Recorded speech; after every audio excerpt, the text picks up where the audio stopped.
మీ అందరు ఎక్కడ ఫీల్ అవ్వరు, చాలా హ్యాపీగా ఫీల్ అవుతారు సినిమా చూసిన తర్వాత. It's my promise. మీరందరూ థ్యాంక్ యూ తమ్ముడు, thank you so much, thank you so much. అలాగే ఈ టీజర్ లాంచ్ చేసేందుకు అమ్మ థ్యాంక్ యూ అమ్మ, థ్యాంక్ యూ. మీరు నా కోసం ప్రే చేస్తూ ఉన్నారు. Thank you so much, thank you అమ్మ. మీకు ఎంత థ్యాంక్స్ చెప్పినా చాలా తక్కువ అవుతుంది. థ్యాంక్ యూ అమ్మ, థ్యాంక్ యూ సో మచ్.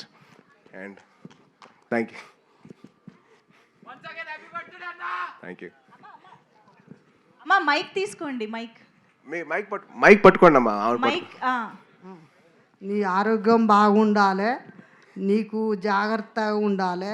నీ ముగ్గురు మామలు, మీ కుటుంబం చిరంజీవి చెట్టు పందిరి పచ్చగా ఉండాలి. థ్యాంక్ యూ అమ్మా, థ్యాంక్ యూ. అట్లా మీ పెళ్ళిళ్ళు చేసుకోవాలి, మీ అమ్మ పేరు ఉండాలి. నాకు అది ఆరోగ్యం బాగలేనప్పటి నుంచి నీ బాధ బాగా పెట్టుకున్నా. అట్లా తల్లులకు కొడుకులు అట్లుంటే సంతోషం. మా కొడుకు కూడా నాకు తట్టుకోలేదు. నిన్ను చూశారు కూడా కొడుకు, నా కొడుకు గుర్తుకొస్తాడు. నీ లెక్క మా మనోడు చూసుకుంటాడు నన్ను. నా కొడుకు కూడా చూసుకుంటాడు. అమెరికా నుంచి నా పిల్లలు వాళ్ళు అంతా నేను చూడాలని హాస్పిటల్ ఉన్నప్పుడు నాకు తట్టుకోలేక నాకు చూపించాలి వాళ్ళను అని పడితే నన్ను తీసుకొచ్చింది. థ్యాంక్ యూ అమ్మా, థ్యాంక్ యూ. సరే నీ సినిమా సక్సెస్ కావాలి. థ్యాంక్ యూ అమ్మా. థ్యాంక్ యూ సో మచ్ అమ్మా.